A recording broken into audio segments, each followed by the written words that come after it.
ধূপধাৰা চেলাবুৰীত দিন দুপৰতে চুৰিকাণ্ডৰ ঘটনা। চোৰে লুটি নিলে আ অলংকাৰৰ লগতে নগদ ধন। চেলাবুৰীত দিন দুপৰতে চুৰিকাণ্ড, চোৰে লুটি নিলে সোণৰ আ অলংকাৰৰ লগতে নগদ ধন। ধূপধাৰাৰ চেলাবুৰীত দিন দুপৰতে সংঘটিত হয় এক চুৰিকাণ্ডৰ ঘটনা। ঘৰত গৃহস্থ নথকাৰ সুযোগ লৈ চোৰে লুটি নিয়ে সোণৰ আ অলংকাৰৰ লগতে নগদ ধন।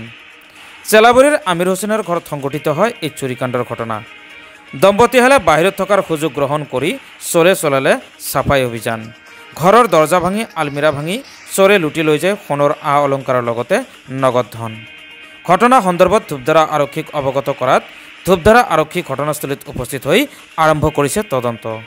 পদুপাৰাৰ পৰা মীৰ ইছৰাফৰ ৰিপৰ্ট, পি লাইভ।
চুৰিকাণ্ডটো সংঘটিত হ'ল মানে মইতো ঘৰত নাছিলোঁ। মই যাওঁ ৰাতিপুৱা 8টা বজাত মই ঘৰৰ পৰা ওলাই যাওঁ, মিস্ত্ৰী কাম কৰোঁ। তে মোৰ চুৰিকাণ্ডটো হ'ল মই ঘৰৰ পৰা ওলাই যোৱাৰ পিছত 10টা বজাত মোৰ ৱাইফে তাৰ মাহীৰ বেমাৰ আছিল, বেমাৰ চাব গৈছে। চাব যাওঁতে মোটামুটি 11:30মান বজাত ঘূৰি আহি পিছফালৰ গেটটো আগৰ গেটটো খুলি চাই, পিছফালৰ গেটটো খোলা, পিছত দৰ্জাটো খুলি চাই দৰ্জাটোও ভাঙা।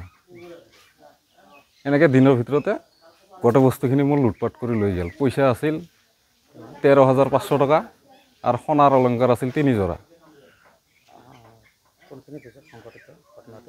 চেলাবুৰী। মোৰ নাম আমিৰ হুছেইন। হয়, আমাৰ ঘৰতে হৈছে, দিনতে হৈছে। 10টাৰ পৰা 11:30টাৰ ভিতৰত। এইখিনিতে আৰক্ষীক খবৰ দিয়া হৈছে, আৰক্ষী আহিছে। মই আৰক্ষীক এটাই আহ্বান, যাতে মোৰ এইবিলাক চুৰিকাণ্ডবিলাক যাতে গাঁৱত নহয় আৰু যাতে ইয়াৰ বিশেষ তদন্ত কৰি চুৰিবিলাক ধৰিব লাগে। ডাকাতবিলাকক দিনত ডাকাতে ন্যায় বিচাৰ দিব লাগে, মোৰ এই আপত্তি।